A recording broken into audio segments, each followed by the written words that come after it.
Disclaimer, ఇది only నా ఎక్స్పీరియన్స్ని బేస్ చేసుకొని నేను చెప్తున్నాను. నేను వెటర్నరీ డాక్టర్ కాదండి. కాకపోతే ఏవైనా చిన్న చిన్న రెమెడీస్ చేసి మన పెట్స్ని మనం బాగు చేసుకోవచ్చు. సో అది తెలుసుకోవడం కోసం మాత్రమే నేను చేస్తున్నా ఈ వీడియో. నేను చేసింది 100% కరెక్ట్ అని నేను అనట్లేదు.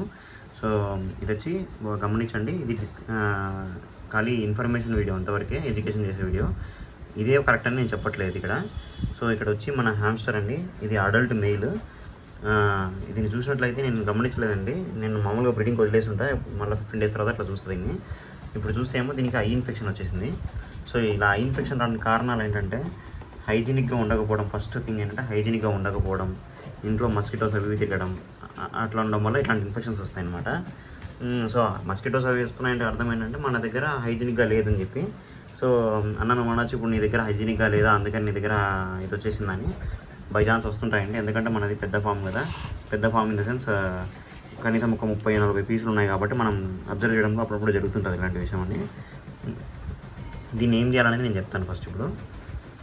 ఫస్ట్ దీన్ని తీసుకొని ఇలా ఒక మగ్గులో ఒక హాట్ వాటర్ ఏదన్నా, అంటే లుక్వామ్ వాటర్ ఉంటాయి కదండి, లుక్వామ్ వాటర్, అలా వామ్ వాటర్ తీసుకొని మన హ్యామ్స్టర్ ఏదైతే అయ్యి ఉందో దాన్ని క్లీన్ చేయాలి. నేను క్లీన్ చేసి మీకు చూపిస్తాను ఎట్లా ఉంటుందని. ఒక ఇయర్బడ్ తీసుకోండి. ఇయర్బడ్ తీసుకొని దీన్ని ఇట్లా వాటర్లో డిప్ చేసుకొని, సో దాని ఐ దగ్గర ఏదైతే ఉందో దాన్ని క్లీన్ చేసాం అనుకోండి, ఫస్ట్ ఆ ఇన్ఫెక్షన్ అనేది పోతుంది.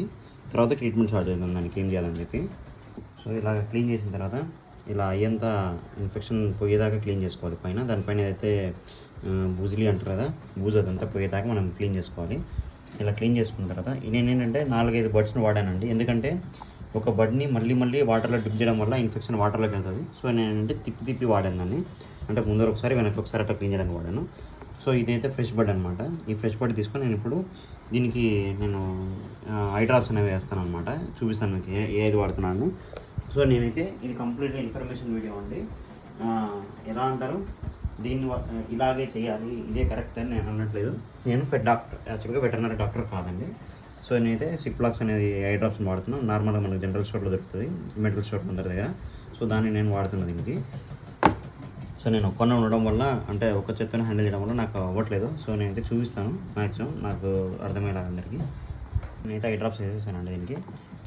ఇలా పట్టుకొని ఒకసారి తన ఐ తెరిచే వరకు పెట్టుకొని వేసాను అనమాట డ్రాప్ని. ఒక డ్రాప్ అనమాట. రోజు ఇదే ప్రొసీజర్ను కనీసం ఒక 3 days మనం కంటిన్యూ చేసామనుకోండి, దీనికి కొంచెం ఇన్ఫెక్షన్ అనేది తగ్గుతుందన్నమాట. సో అంతవరకు దీన్ని ఐసోలేట్ పెట్టాలి, ఎందుకంటే దీని నుంచి పక్కదానికి ఇన్ఫెక్ట్ అయ్యే ఛాన్సెస్ ఉంటాయి కాబట్టి. మన వీడియోస్ ఇన్ఫర్మేషన్ అనిపిస్తే లైక్ చేసి సబ్స్క్రైబ్ చేసుకోండి, మీ ఫ్రెండ్స్కి షేర్ చేయండి, అప్పుడే మనకి రీచ్ అనేది వస్తుంది. Thank you.